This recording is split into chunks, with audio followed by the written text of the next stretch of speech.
Seigneur, notre terre et nos cœurs sont plongés dans la nuit. Nous avons du mal à te reconnaître dans le noir.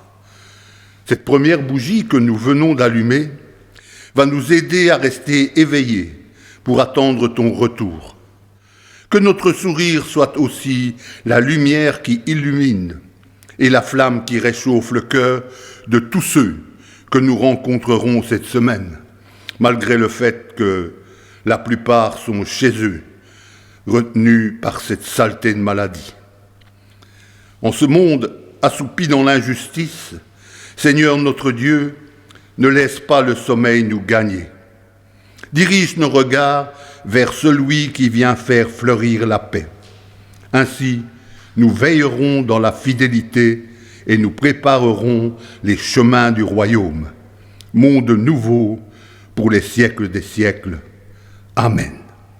Et je vous invite à ouvrir ce service en chantant à la page 244 le cantique 21-14.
Louons le Seigneur avec le psaume 24, psaume de David. À l'Éternel la terre et ce qu'elle renferme, le monde et ceux qui l'habitent, car il l'a fondé sur les mers et affermi sur les fleuves. Qui pourra monter à la montagne de l'Éternel? Qui s'élèvera jusqu'à son lieu saint? Celui qui a les mains innocentes et le cœur pur, celui qui ne livre pas son âme au mensonge et qui ne jure pas pour tromper. Il obtiendra la bénédiction de l'Éternel, la miséricorde du Dieu de son salut. Voilà le partage de la génération qui l'invoque, de ceux qui cherchent ta face, de Jacob. Portes, élevez vos linteaux, élevez-vous, porte éternelle, que le roi de gloire fasse son entrée. Qui est ce roi de gloire? L'Éternel fort et puissant, l'Éternel puissant dans les combats. Portes, élevez vos linteaux, élevez les portes éternelles, que le roi de gloire fasse son entrée. Qui donc est ce roi de gloire? L'Éternel des armées. Voilà le roi de gloire. Et nous poursuivons cette louange avec le cantique de la page 602, 41-29.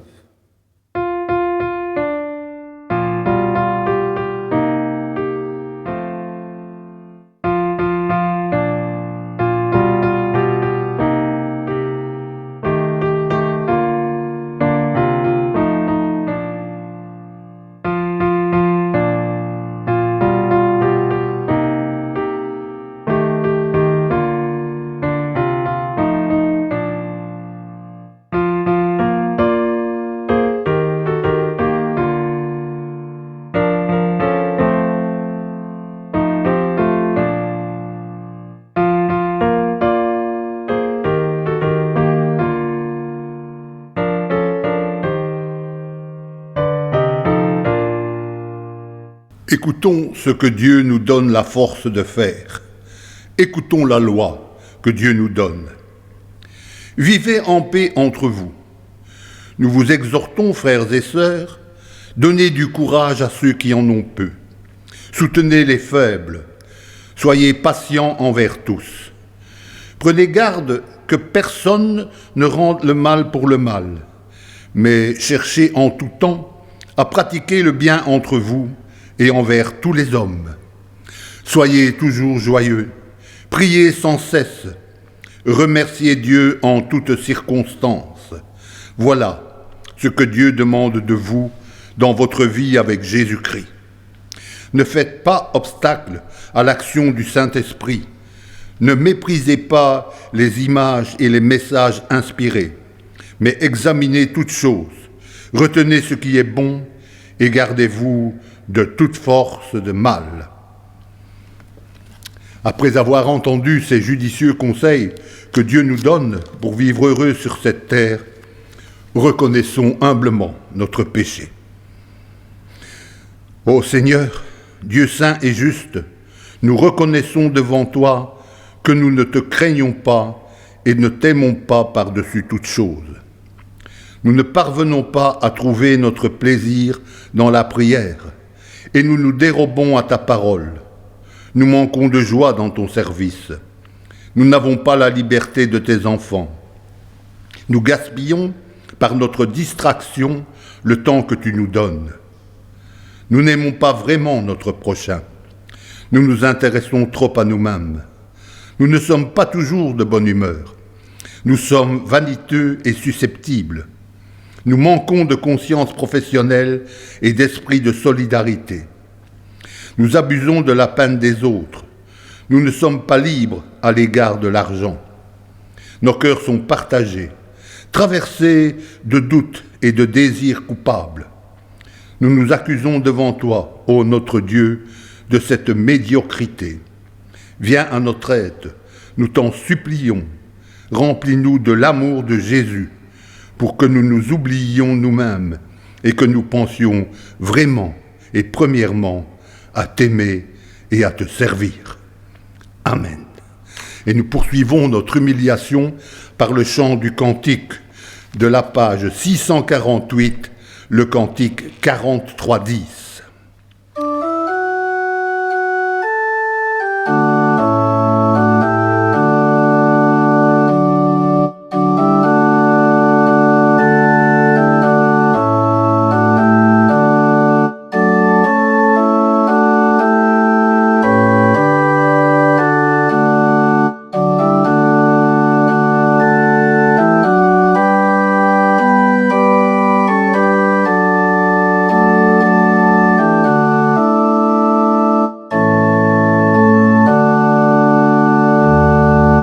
Mais la bonne nouvelle, celle que nous sommes venus entendre et chercher ce matin, c'est que l'amour de Dieu nous a été manifesté en ceci. Dieu a envoyé son Fils unique dans le monde afin que nous ayons la vie par lui. Que le Dieu Tout-Puissant nous fasse miséricorde et qu'après nous avoir accordé l'absolution de nos péchés, il nous conduise à la vie éternelle. Amen. Nous voulons encore chanter à la page 648 les strophes 3.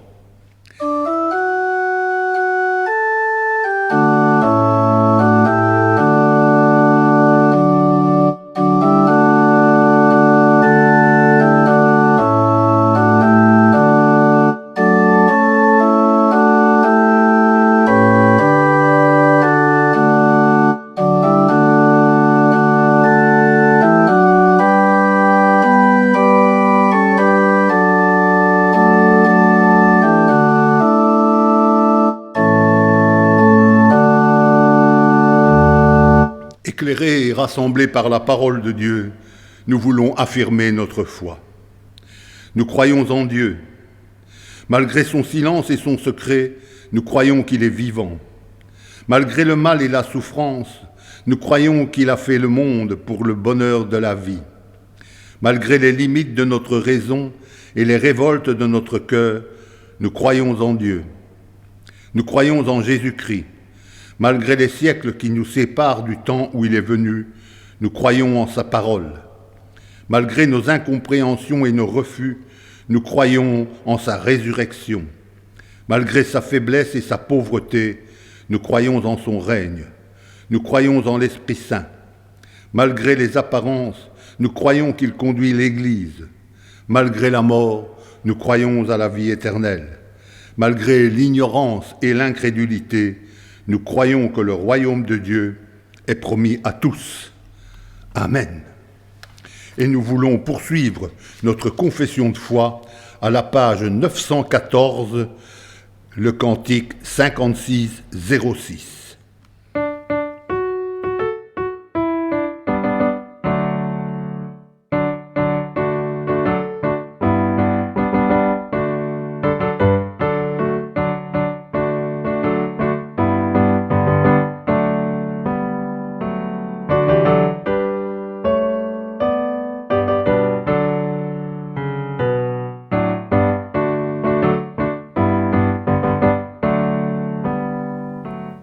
Nous voulons prier avant que d'ouvrir le livre de la parole. Seigneur, nous te bénissons pour toutes les grâces que tu nous accordes, celles que nous connaissons et celles dont nous vivons sans en avoir conscience. Au moment du commencement, tu as créé les cieux et la terre par ta parole souveraine. Comme au premier jour du monde, ton Verbe reste créateur. En ce premier dimanche du temps de l'Avent, nous sommes assemblés devant toi pour que tu nous recrées à l'image de ton Fils. Tu l'as promis, Seigneur, ta parole ne revient jamais à toi sans effet. Accomplis aujourd'hui la mission que tu lui confies, afin qu'elle nous façonne jusqu'à ce que le Christ soit formé en nous et que nous connaissions la plénitude de ta joie. Parle, ô Père, nous t'écoutons. Amen. Je vous invite à ouvrir une première fois le livre de la parole de Dieu pour lire dans l'Épître aux Hébreux, au chapitre 1, les versets 2 à 8. Hébreux 1, 2 à 8. Dieu, dans ces derniers temps, nous a parlé par le Fils. Il l'a établi héritier de toutes choses. Par lui, il a aussi créé l'univers. Le Fils est le reflet de sa gloire et l'empreinte de sa personne, et il soutient toutes choses par sa parole puissante.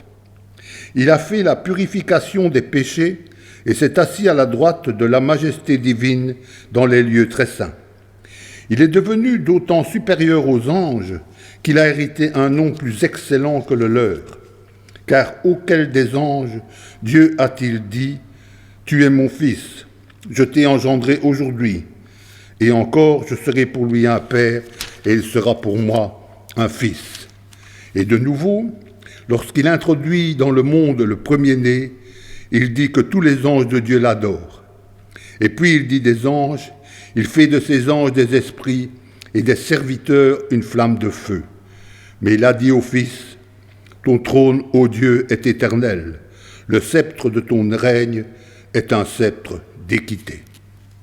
Et nous lisons l'évangile de ce jour dans l'évangile selon Luc, au chapitre 1er, les versets 26 à 38. Au 6e mois, l'ange Gabriel fut envoyé par Dieu dans une ville de Galilée appelée Nazareth, auprès d'une vierge fiancée à un homme de la maison de David, nommé Joseph. Le nom de la vierge était Marie. L'ange entra chez elle et dit « Je te salue, toi qui une grâce a été faite. Le Seigneur est avec toi. » Troublée par cette parole, Marie se demandait ce que pouvait signifier une telle salutation. L'ange lui dit « Ne crains pas, Marie, car tu as trouvé grâce devant Dieu.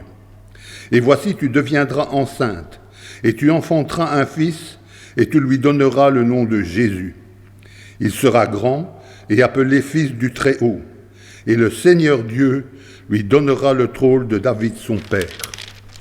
Il régnera sur la maison de Jacob éternellement, et son règne n'aura pas de fin. » Marie dit à l'ange, « Comment cela se fera-t-il, puisque je ne connais pas d'homme ?» L'ange lui répondit, « Le Saint-Esprit viendra sur toi, et la puissance du Très-Haut te couvrira de son ombre. C'est pourquoi le Saint-Enfant qui naîtra de toi sera appelé Fils de Dieu. Voici, Élisabeth, ta parente, a conçu elle aussi un fils en sa vieillesse. Et c'est elle qui était appelée stérile et dans son 6e mois. Car rien n'est impossible à Dieu. Marie dit, « Je suis la servante du Seigneur, qu'il me soit fait selon ta parole. » Et l'ange la quitta. Jusque-là, la lecture de la parole de l'Éternel notre Dieu. Seigneur, à qui irions-nous? Tu as les paroles de la vie éternelle. Amen.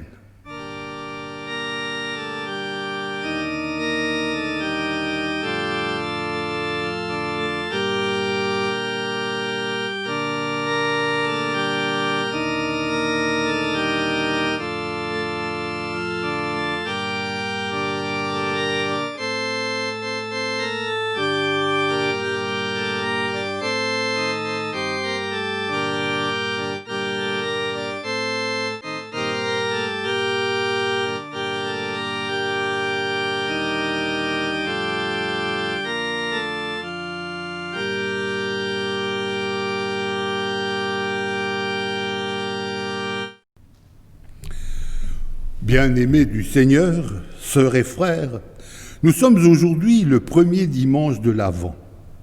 Ce moment liturgique qui nous prépare à l'événement de Noël, à la naissance de Dieu fait homme, venu chez les hommes pour souffrir et pour mourir. Nous avons lu ce matin l'annonce faite à Marie, texte archi-connu, et il n'y a pas un ancien enfant de l'école du dimanche qui n'ait un jour dit ce texte pour l'un ou l'autre fête de Noël. L'ange répondit à Marie, « L'Esprit Saint viendra sur toi, et une puissance du Très-Haut t'enveloppera, de son ombre. C'est pourquoi l'être saint qui doit naître sera appelé Fils de Dieu. » Ce verset 35e du premier chapitre de l'Évangile de Luc est capital et est parfaitement résumé par cette phrase du symbole des apôtres. Il a été conçu du Saint-Esprit. L'ange, envoyé de Dieu, vint et dit « Ne crains pas, Marie, car tu as trouvé grâce auprès de Dieu. » Tendre délicatesse de l'envoyé du ciel, qui sent qu'avant toute chose, il lui faut rassurer l'être humain, dont la fragilité va soudain se trouver aux prises avec la puissance de Dieu. Ne crains pas, Marie, car tu as trouvé grâce auprès de Dieu. Comment ne partagerions-nous pas, en effet, le trouble de Marie devant un tel mystère? Qui ne serait pas bouleversé si une irruption céleste se produisait dans le train-train de sa vie quotidienne? Où trouverions-nous le courage d'aborder un tel sujet? Où puiserions-nous la force d'affronter une telle présence, sinon dans cette assurance que nous avons trouvé grâce auprès de Dieu? De Dieu qui n'a pas eu égard à la bassesse de sa servante, qui n'a pas égard à l'indignité de ses prédicateurs, qui n'a pas égard à l'incrédulité durement enracinée dans les cœurs de ceux qui écoutent ses paroles, parce que sa grâce supplée souverainement à l'infirmité des uns et des autres. Ne crains pas, car tu as trouvé grâce auprès de Dieu. C'est donc, Seigneur, à ta seule grâce que nous regarderons pour l'œuvre que tu veux faire en nous et par nous. Et alors, sans jamais plus nous arrêter à notre misère, nous te dirons comme Marie, « Voici les serviteurs et les servantes du Seigneur, qu'il nous soit fait selon ta parole. » Qu'elle même fasse que toi-même, Seigneur, tu fasses par ta parole, et non par celle des hommes, naître sur nos lèvres le message et dans nos cœurs la foi que tu attends de nous, pour que nos âmes te magnifient aussi et que nous soyons heureux.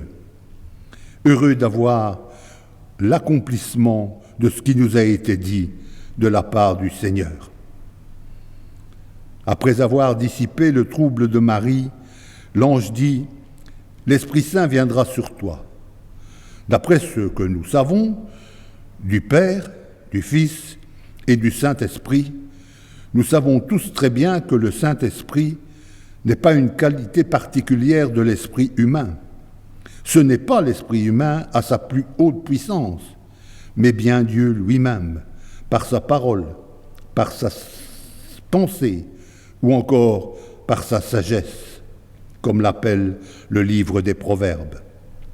Dieu ordonne tout, et par son Saint-Esprit, Dieu exécute tout. Par le Fils fait homme parmi les hommes, il se tient à l'intérieur du monde. Il entre dans l'histoire de l'humanité. Mais par le Saint-Esprit, il se rend intérieur à nos âmes. Il entre dans l'être humain. C'est toujours par l'action du Saint-Esprit que Dieu fait son œuvre en nous, qu'il crée en nous la foi, qu'il produit en nous la volonté et l'action, qu'il fait toutes choses nouvelles et appelle à l'être ce qui n'était pas, en sorte que cette action de Dieu et ce qu'elle suscite en nous relève du miracle et demeure comme tel inexplicable, incompréhensible et insondable. L'Esprit Saint viendra sur toi et une puissance du Très-Haut t'enveloppera de son ombre. De son ombre, de l'ombre impénétrable qui enveloppe la présence de Dieu tout en la rendant certaine à la fois. L'ombre qui le dérobe à la vue aussi bien à celle de l'esprit qu'à celle des yeux.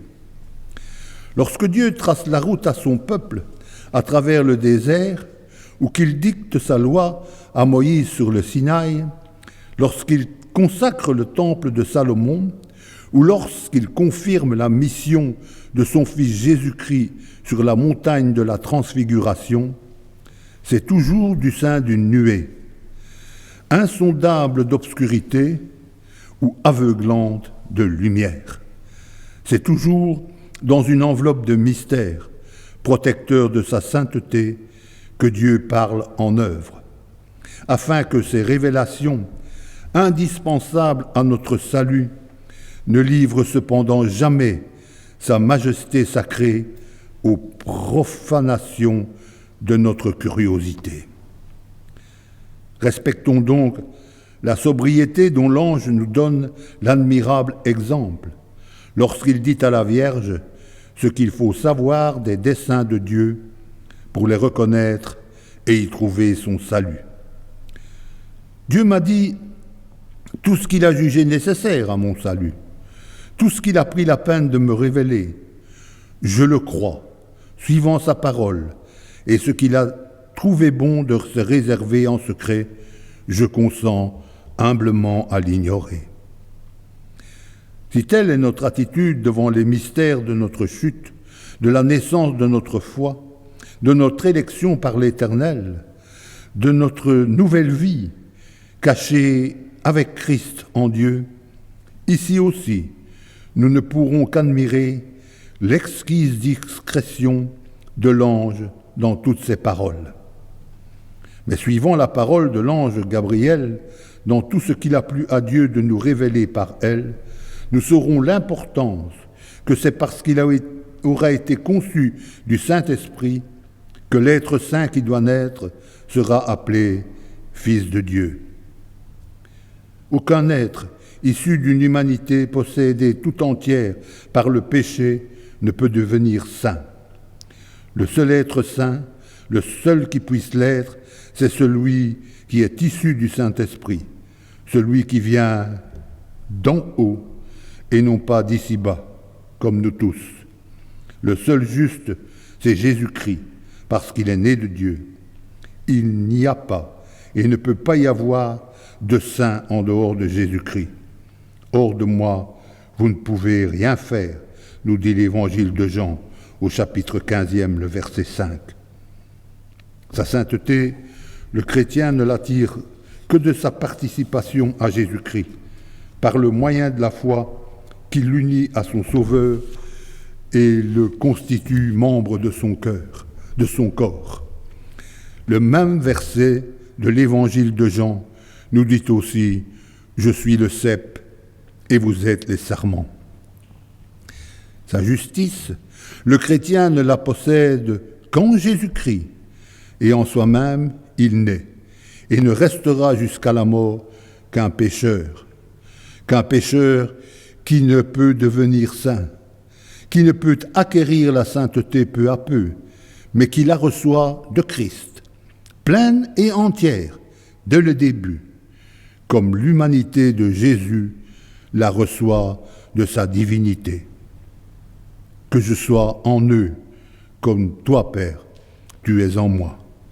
Jésus-Christ, seul Seigneur, seul Saint, seul Fils de Dieu. Qu'il soit l'unique Fils de Dieu, notre lecture de ce matin ne le souligne pas. Mais l'évangile de Jean nous en assure dès son premier chapitre. Le premier chapitre, le verset 14. Personne n'a jamais vu Dieu, le Fils unique qui est dans le sein du Père. Voilà celui qui l'a fait connaître. Et si la phrase de l'ange à Marie ne mentionne pas cette unicité, par contre, elle nous en donne la raison. L'Esprit Saint viendra sur toi. C'est pourquoi l'être saint qui doit naître sera appelé Fils de Dieu. Ce caractère unique, nous pouvons donc maintenant l'expliquer. Jésus est Fils unique de Dieu parce que seul il a cette qualité de par son origine. Adam aussi était fils de Dieu. Luc lui-même nous le dit. Mais depuis la chute, nous sommes au contraire tous devenus, lui et nous, ennemis de Dieu, selon les propres termes de l'apôtre Paul. Et ce n'est qu'en Jésus-Christ, nouvel Adam, que Dieu nous adopte de nouveau pour ses enfants. Parce qu'à travers Jésus-Christ, un avec Dieu et un avec l'homme, dans son sacrifice rédempteur, l'homme retrouve en Dieu son Père, et Dieu retrouve en l'homme son Fils. Donc, en tant que chrétiens, nous sommes enfants de Dieu par adoption, tandis que Jésus est Fils de Dieu par nature. Bien qu'il ait fait de nous ses frères, il reste donc au milieu de nous le Fils unique du Père. La seule façon de reconnaître la vraie divinité de Jésus-Christ est de croire qu'il la tient de son origine première et d'accepter avec la même foi que Marie la déclaration de l'ange annonciateur. C'est parce qu'il sera conçu du Saint-Esprit qu'il sera appelé Fils de Dieu. Notre seule raison de le croire est le témoignage de la parole de Dieu. J'espère vous en avoir convaincu maintenant. Et combien il est précieux d'y croire, précieux pour notre vie pratique, pour notre vie éternelle. C'est ce dont je voudrais encore vous persuader en terminant notre méditation de ce matin. Dieu opère-t-il ces miracles par caprice? Non, mais il fait de chacun d'eux une contribution à l'œuvre générale de notre salut. Le plus grand peut-être de tous ces prodiges, celui par lequel le Fils de Dieu est devenu le Fils de l'homme, ne représente donc pas une fantaisie de Dieu, mais au contraire, le tournant décisif de l'histoire humaine. Il introduit en effet un nouveau commencement qui brise, qui rompt l'implacable enchaînement de péchés, de déchéances et de mort qui nous lie tous à Adam. Il nous rend tout simplement la vie. L'apôtre Paul nous dit dans la première épître aux Corinthiens, de même qu'en Adam tous meurent, de même en Christ tous recevront la vie.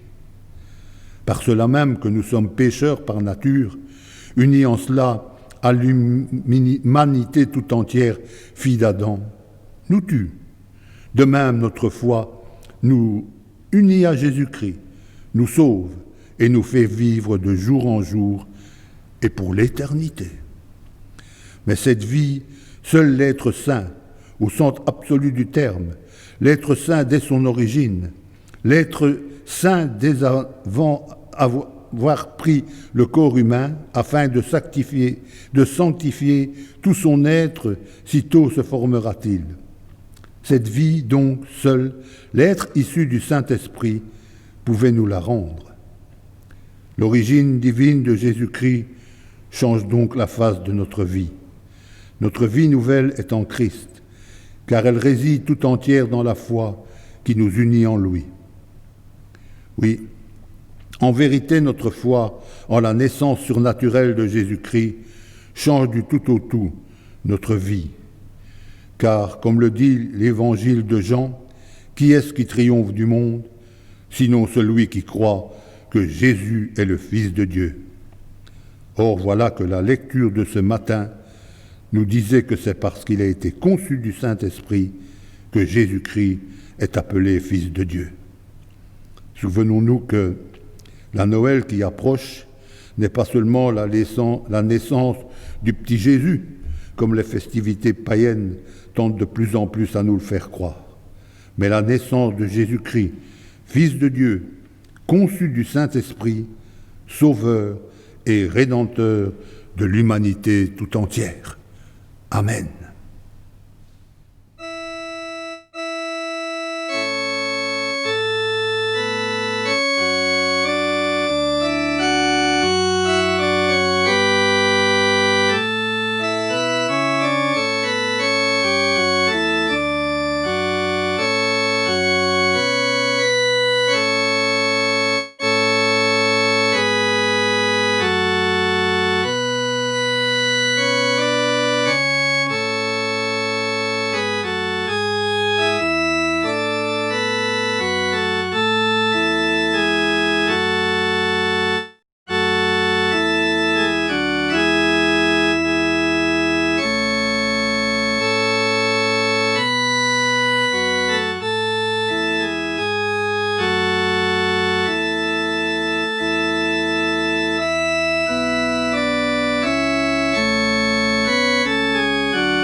Je vous propose maintenant de prier et nous le ferons, si vous le voulez bien, en chantant du cantique de la page 322, 31, 14.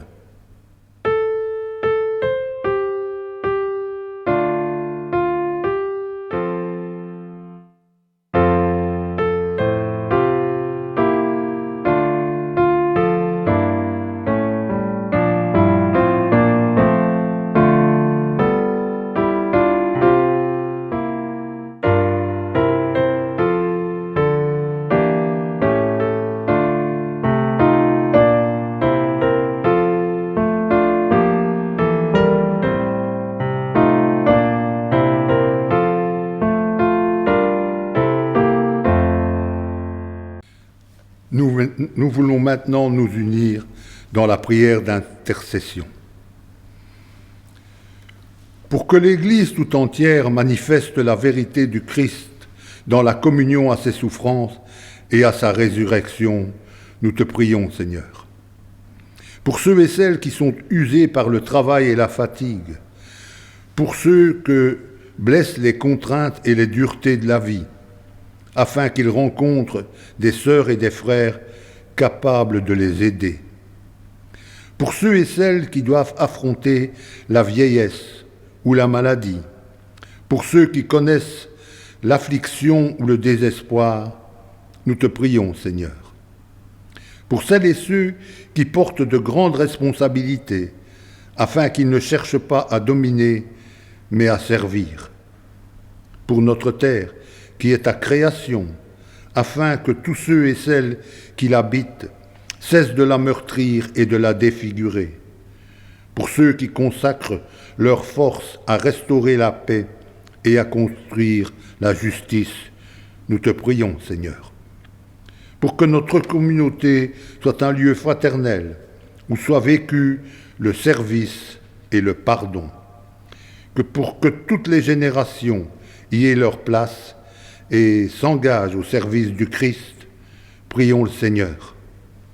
Accueille, Seigneur, nos prières et fais-nous la grâce d'entrer toujours plus profondément dans ta pensée et dans ton service, par Jésus-Christ notre Seigneur, qui nous a enseigné à te prier en disant « Notre Père qui es aux cieux, que ton nom soit sanctifié, que ton règne vienne, que ta volonté soit faite sur la terre comme au ciel. Donne-nous aujourd'hui notre pain de ce jour. Pardonne-nous nos offenses, comme nous pardonnons aussi à ceux qui nous ont offensés. Ne nous soumets pas à la tentation et délivre-nous du mal, car c'est à toi qu'appartiennent le règne, la puissance et la gloire pour les siècles des siècles. Amen. Chers frères et sœurs, je vous invite à garder un contact durant toute la semaine avec les uns et les autres, que ce soit par téléphone, par mail, par Messenger ou tout autre moyen. N'hésitez pas à contacter un des membres du consistoire si vous désirez un contact particulier, pour une circonstance spéciale ou non. Prenez soin de vous. Surtout, n'oubliez pas de verser votre offrande sur le compte bancaire du consistoire. Le numéro de compte se trouvera dans le déroulement du culte à la fin du culte. Vous pouvez faire également un ordre permanent, qui est encore plus facile pour chacun de nous. Que Dieu vous garde et vous bénisse durant toute cette période difficile. Dieu est avec nous, il nous soutient, il nous accompagne.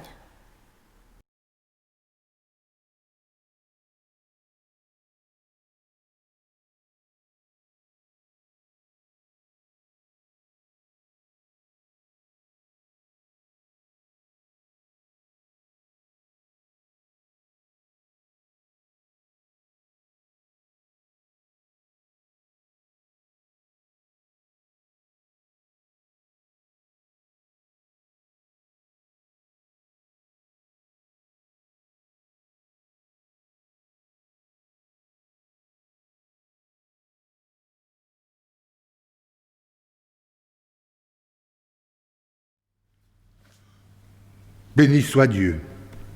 Il nous a donné sa parole pour que nous l'entendions. Il nous a promis son royaume pour que nous espérions.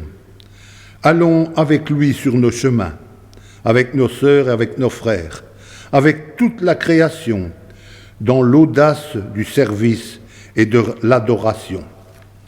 Le Seigneur nous bénit et nous garde. Le Seigneur fait resplendir sur nous sa lumière et nous accorde sa grâce. Le Seigneur tourne sa face vers nous et nous donne la paix. Amen. Et je vous propose de clôturer ce service à la gloire de Dieu par le cantique de la page 998, le 62-73.